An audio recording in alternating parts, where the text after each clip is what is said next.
Bonjour à tous, je m'appelle Gilles Mansillon et je viens à vous aujourd'hui pour faire une petite vidéo pour discuter des pulses. Alors qu'est-ce que c'est qu'un pulse? Tout est en pulsation parce que nous vivons dans un univers magnétique et donc tous les atomes se vibrent, sont constamment en train de pulser et donc tout est pulse, enfin tout est maintenu en vibration par des pulses. Mais le plus important, bien sûr, c'est en tant qu'être humain, c'est le pulse de notre cœur, quoi. Nous sommes c'est un rythme qu'on n'a pas vraiment, on n'écoute pas vraiment souvent, à part ceux qui font de la méditation, mais c'est un pulse qui a été conditionné le jour de notre naissance. Les étoiles, les constellations, les planètes nous ont imprimé d'une certaine manière, et ça dirige le pulse de notre vie. Et donc après ça, bon, il faut s'harmoniser pour être le plus à l'aise avec sa mission terrestre, quelle qu'elle soit. Et donc au plus vous êtes en harmonie avec votre propre pulse, au plus votre vie va devenir agréable. Et donc quand on rencontre quelqu'un au niveau intime, c'est généralement quelqu'un qui a un pulse qui correspond au nôtre, qui nous réveille sur certaines choses ou qui nous aligne sur certaines choses, qui nous font venir des nouvelles énergies. Et donc les pulses sont très très importants, très puissants. Chaque cœur vibre à une vibration différente. Tout le monde a des fréquences différentes, des flots différents. Et donc bon, il y a exactement, il y a énormément ça peut être approché de très nombreuses manières. Il y a eu très longtemps des pulses négatifs pour garder la conscience de l'humanité en bas, mais maintenant ces pulses ont été déconnectés, les pulses de la 4e dimension.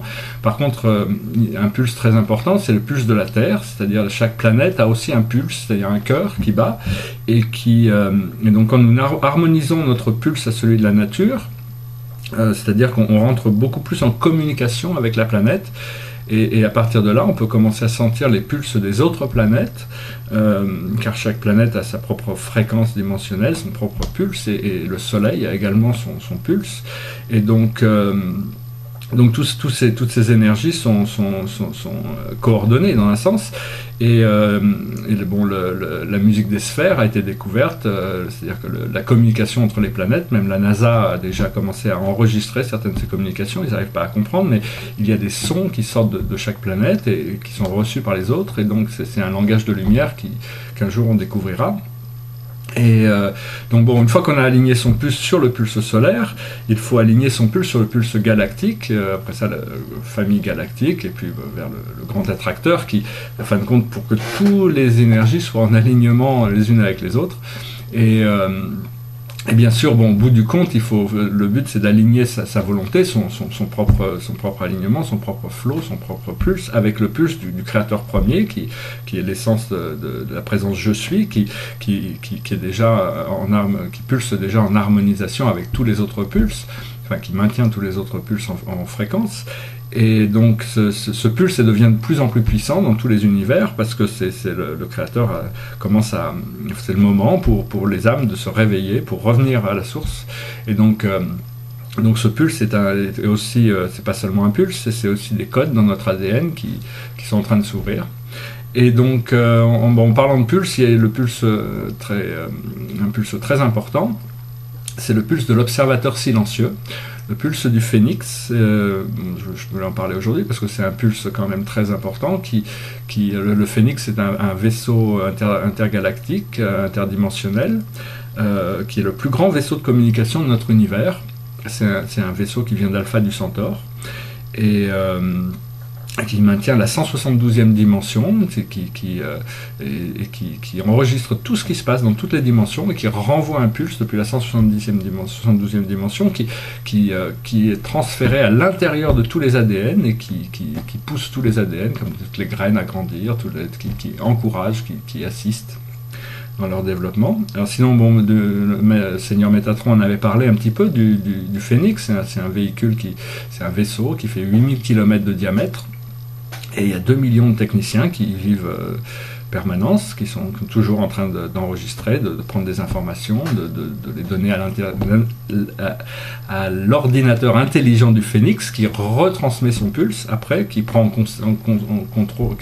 conscience toutes les informations. Et donc, en tant qu'être humain, le pulse de la Terre, une chose importante à savoir, c'est que le pulse de la Terre est devenu plus important que le pulse de l'univers. C'est-à-dire que, c'est pas qu'il est plus important, mais il a pris précédence. C'est-à-dire que tout l'univers, maintenant, pour leur évolution, tout le monde est conscient dans notre univers que la Terre est un point focal, un centre d'énergie qui influence tout l'univers, parce que cette ascension physique qu'on est en train de se passer va permettre une ascension galactique, et puis plus tard une ascension de tout notre univers dans un nouveau niveau de réalité.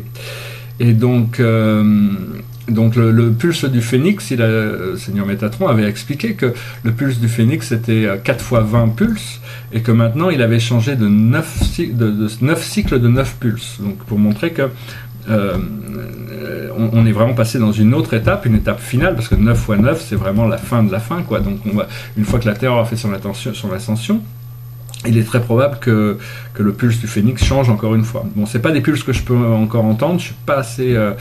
mais par contre, une petite anecdote marrante, c'est que quand j'avais été exposé à cette information, je me baladais dans mon couloir, et puis bon, tout d'un coup, j'allais prendre à gauche pour rentrer dans ma chambre, et puis tout d'un coup, en face de moi, il y a un mur, et ce mur s'était transformé en une porte de lumière grise blanche, argentée, avec quelqu'un derrière la porte qui m'invitait à passer. Et j'étais, waouh, c'est cool, ça, je peux aller visiter.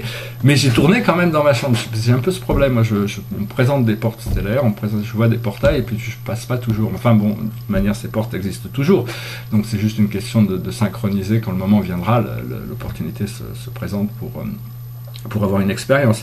En tout cas, bon, c'est un endroit que je visite assez souvent. C'est le commandeur du pulse, il s'appelle Soltec, c'est un maître d'Alpha Centaure, du Alpha du Centaure, qui coordonne le pulse, et dans son corps avatar, il a une tête de faucon, comme certaines personnalités supérieures. Tous ces êtres hybrides humains vont être découverts plus tard, parce qu'ils font partie de notre âme collective, et ces êtres supérieurs ont choisi cette forme parce que c'est celle qui est la plus appropriée pour eux actuellement, quand ils ont besoin de communiquer avec les dimensions inférieures. Et donc voilà, bon, moi la première fois que je suis rentré, j'étais content d'avoir pu rencontrer Soltec, pouvoir être invité dans ce vaisseau. Mais en réalité, la plupart d'entre nous, quand on dort, on est obligé de passer un moment dans le phénix de toute manière pour donner un compte rendu de nos expériences, parce que bon, la Terre étant tellement importante, les êtres humains sont très sollicités, mais bon, quand on revient sur Terre, on ne peut pas se souvenir de ces dimensions élevées, mais notre âme est déjà en contact avec tout ça. Voilà, donc pulsons ensemble, et puis créons un monde de paix sur cette magnifique planète. Je vous remercie, namasté.